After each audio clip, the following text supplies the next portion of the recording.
Hey everybody, welcome to our May Spark session. I'm really excited about this topic because it's one I haven't had much experience with. Today we're welcoming Dan Beck, who's the co-founder of Txtwire, a company that was founded in 2006 to deliver top-notch text services to their clients. And he's primarily responsible for setting the overall direction, a product strategy for the company, creating strategic relationships, and this guy knows his stuff. So please welcome Dan to our Spark session. And Dan, let's start out with you telling us a little bit about yourself. Okay, thank you. Yeah, it's good to be here. A little bit about me. I've been doing texting for quite a while, since 2008. Texting had its inception back in 2000 when the carriers made it an option for you to text from one carrier to another. So before then, you couldn't actually text out. And an option for. Looks like we're getting just a little bit of feedback. Yeah, I was trying the Facebook Live thing. My apologies. Okay. If no Facebook Live, Jonathan needs to do it. Okay. So anyway, once that opportunity became available, and they made it available, the carriers, then we jumped right on board and started in. It was actually a little bit early before people were willing to really adopt it, but that put us in a really good position to have a great product in place when everyone was ready to adopt it, shortly after, about a year or two after we launched. And so we've had a lot of fun, a lot of great success. I have a wonderful family. I have 6 kids, 3 boys and 3 girls, and my sweet wife, who makes it so that I can be here. She takes care of the family while I'm at the office and running the company. Txtwire is in Idaho, but we are everywhere in the world as well. So we have customers all over the place.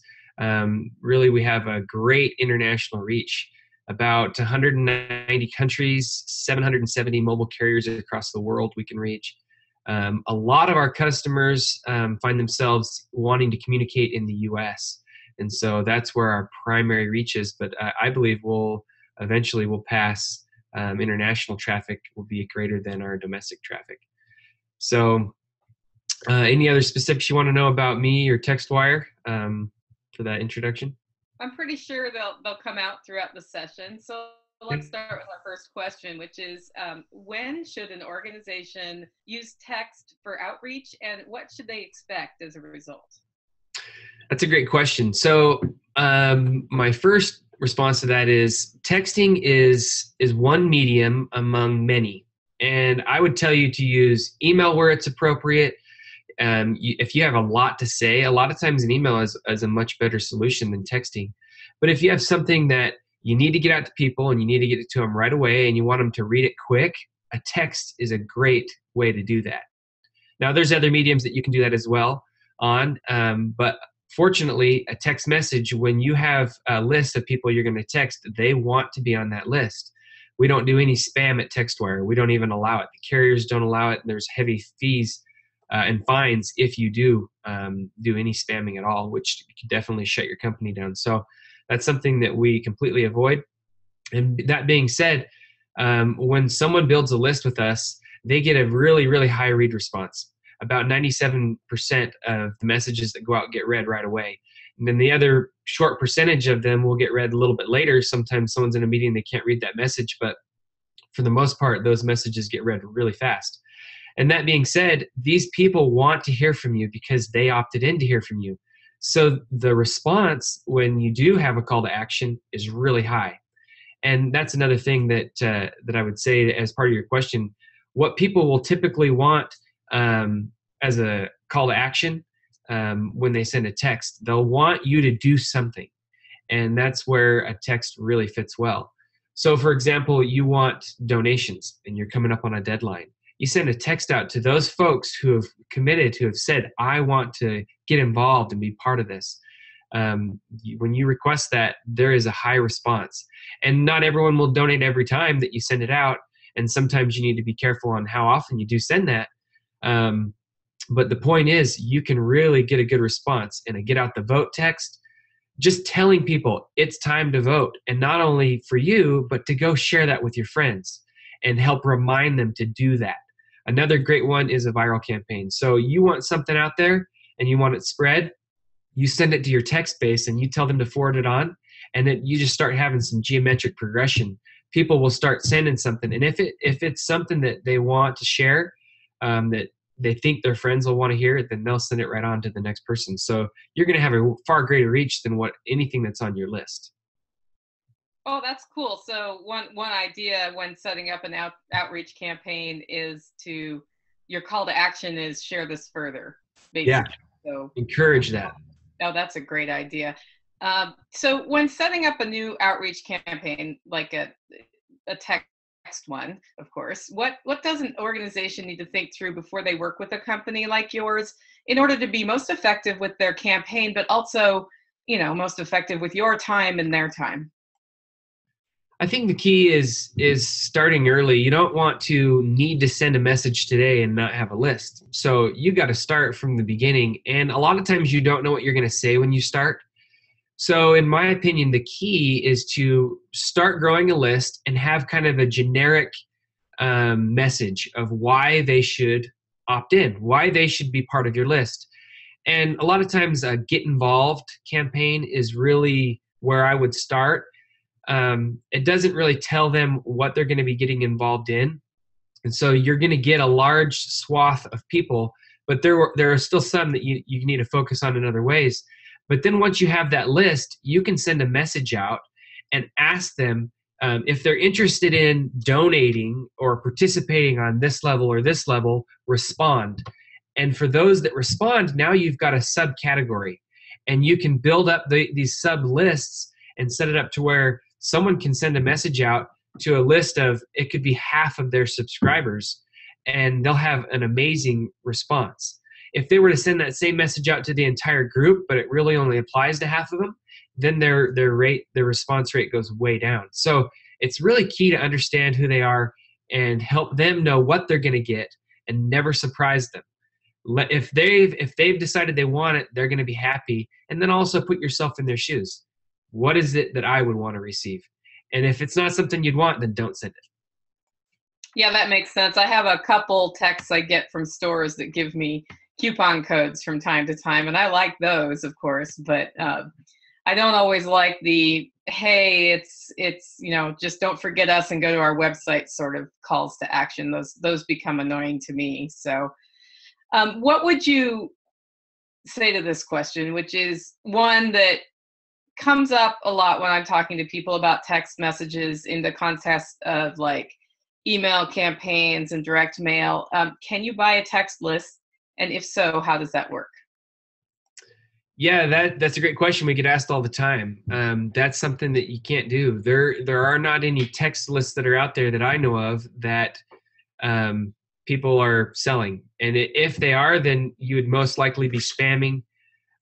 There's a scenario where you could say, look, we're going to create a liberty movement, and we're going to help people know about these candidates that are interested in liberty and those kind of principles.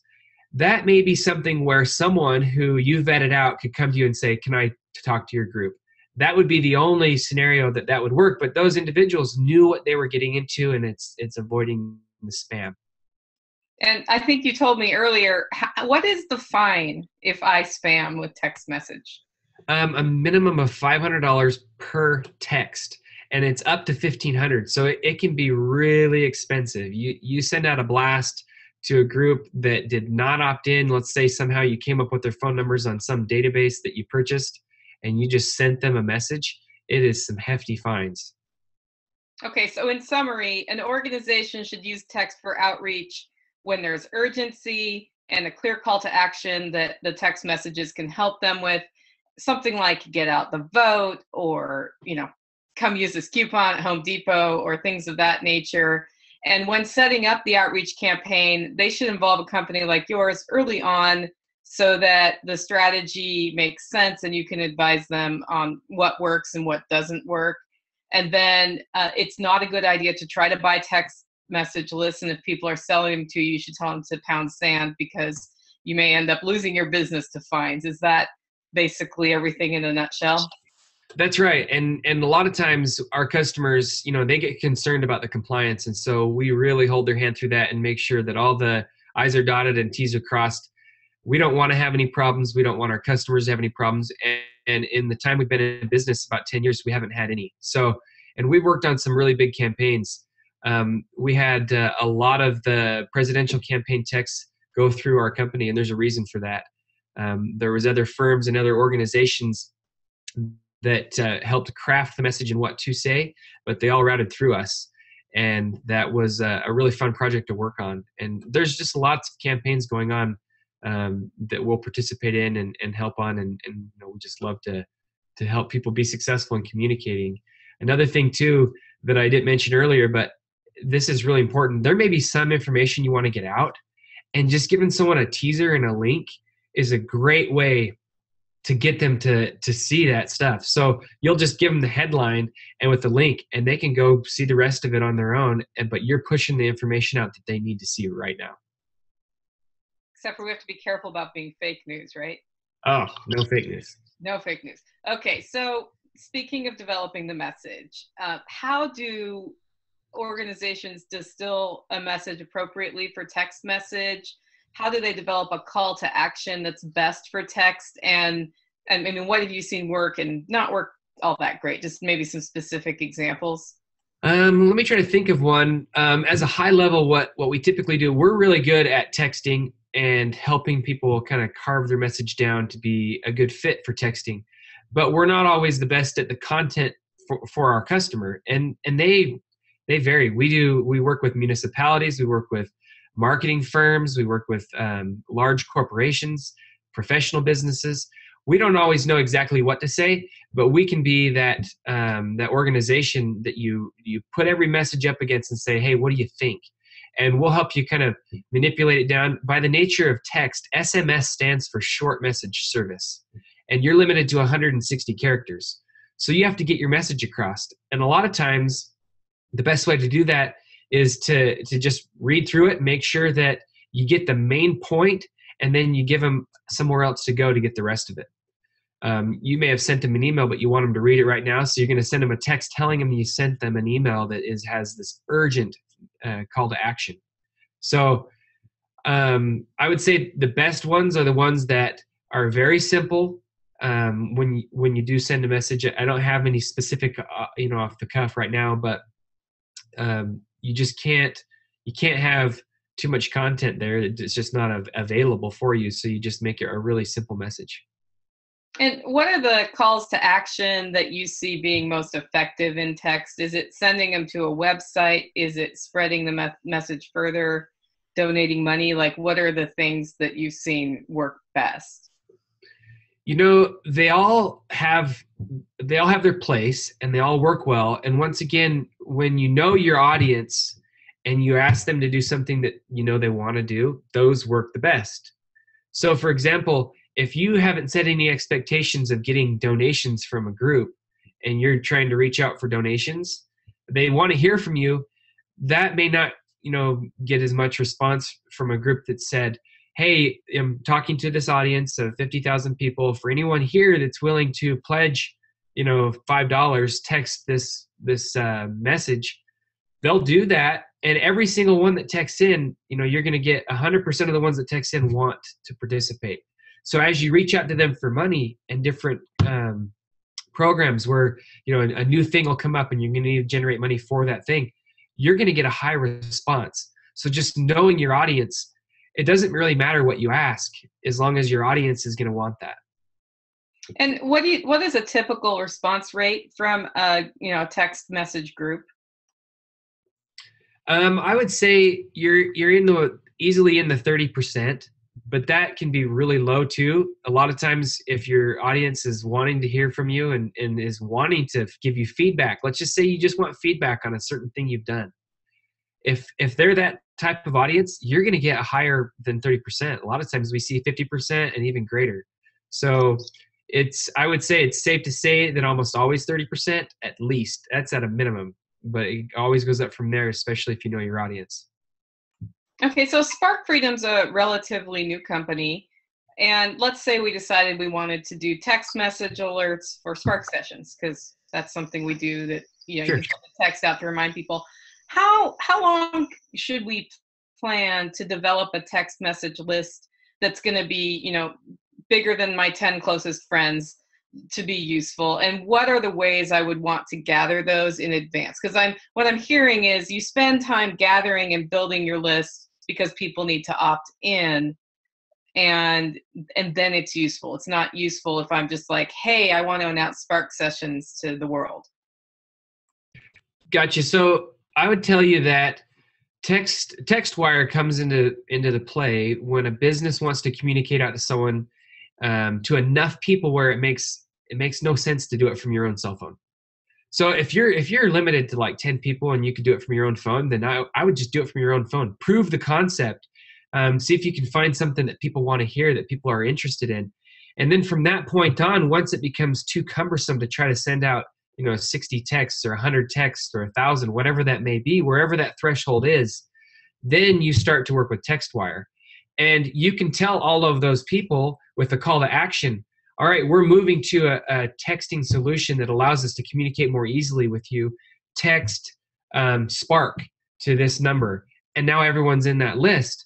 And then you start putting that call to action in place in all of your other media. And you allow people to opt in based on the simple expectation that you're setting. And then you always meet that expectation. And here's the beauty of it.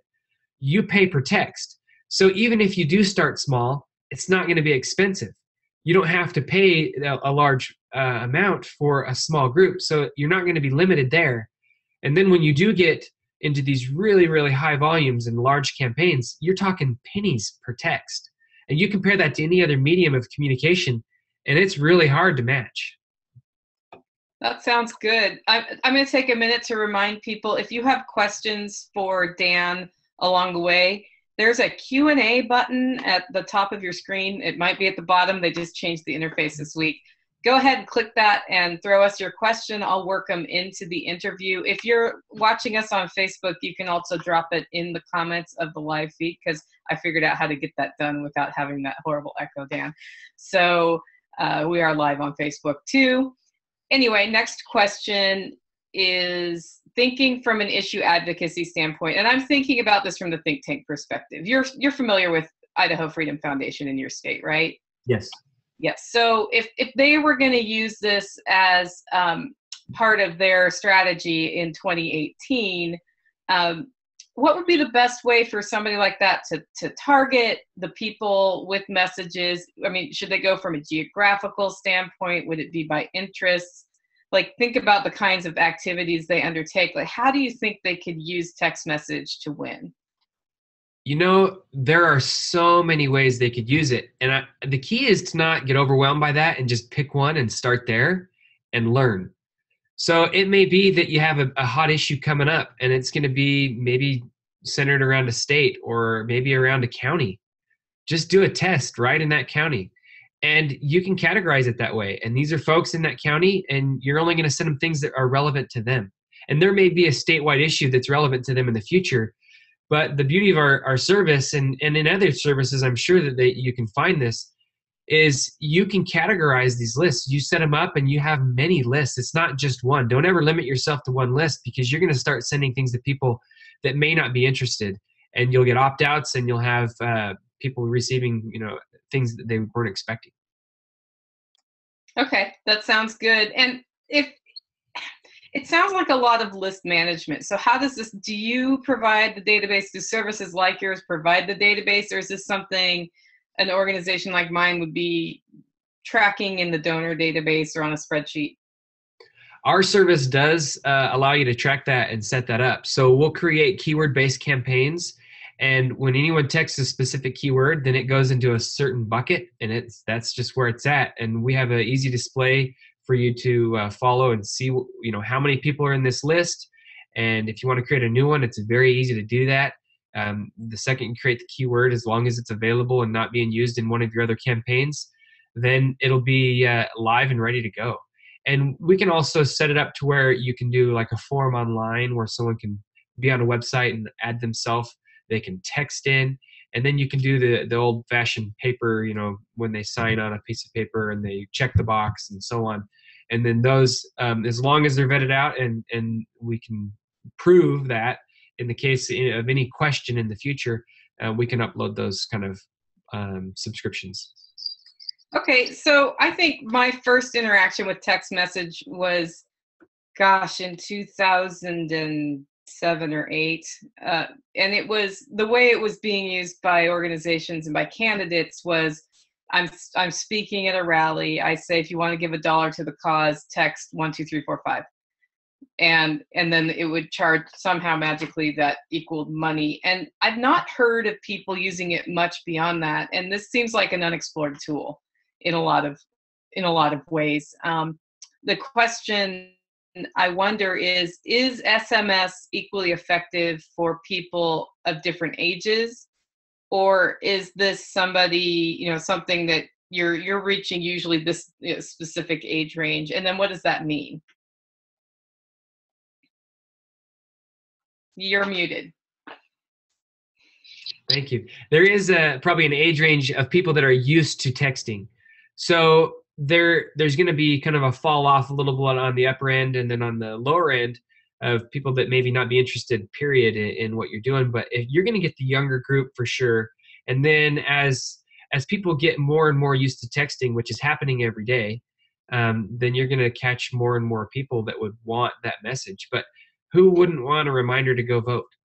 A lot of times if you're engaged, you may already know the day, but there's a lot of folks that get caught up in life, and a simple reminder is super helpful. And if that's the only thing you ever sent them, it would be well worth the money you spent to do it. And you have an idea beforehand of folks that want to be reminded. That gives you an idea of how many people are, in your camp. Remind me of some of the other questions that you asked, because you kind of went through a few things there. Pulling the question, this was submitted from a user, so let me look. So I was asking if it's effective for people, but also, like other ways to use it besides text a number to give $1. Gotcha. Okay, so here's a great one. When you are in the middle of, let's say, a presentation, or you're speaking, and you want live interaction with people, and you want to get their questions right now, we have a moderator tool that you can set up and have someone receive all these messages that come in, and you can have it up on a screen and set it up to where you can get people's feedback and live questions. And then the moderator can go through and set those, which ones they want to go to the speaker, and he can see them live on his panel, whether it's on an iPad or a computer that he has right there as he's speaking. So you can use it as audience interaction, engagement live, whether it's on a solution like we're on right now. This has a chat tool. It's similar to that, but you can set it up anywhere, and you can do it live when you have a live audience. Getting feedback from the folks that you want to hear from is a great way to use the texting. So it may be that you never ask them for money. You never ask them for anything but feedback, because you represent them and you want to know what their opinion is on something, and you want to continue to represent them. So those are two great ones, and I'm sure there are lots of others that our customers use the service for.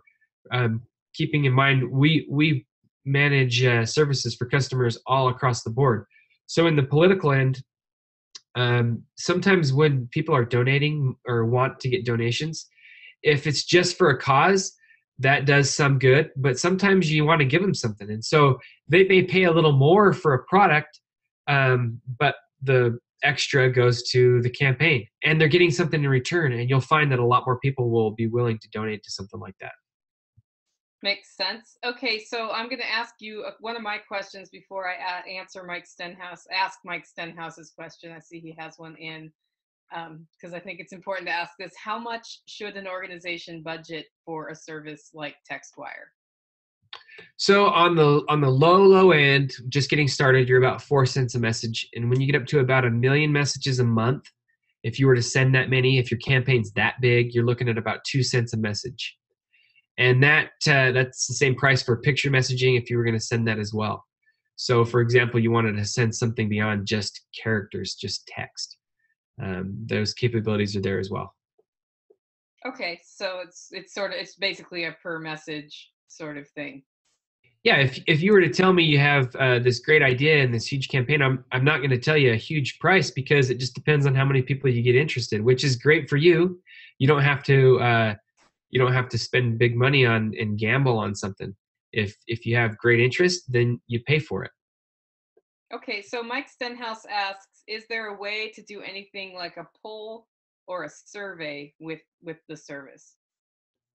Yes, absolutely. We've done many of them. We've had like Lincoln Day banquets and things that we've participated in, where we have live results put up on the screen, and you can choose to share them right away or share them after. Sometimes people don't want to influence what's going to happen. They start to see one candidate taken off, and so the ones that maybe aren't participating or aren't voting, don't until they see that there's an urgent need. So you get to pick when you want to display those results, but it's really fun because you can see it live. You can see these results come in and they're tangible, they're real, they're based on something, and it's not a percentage of, it's not some sample from somewhere. It's from the audience that it's actually viewing.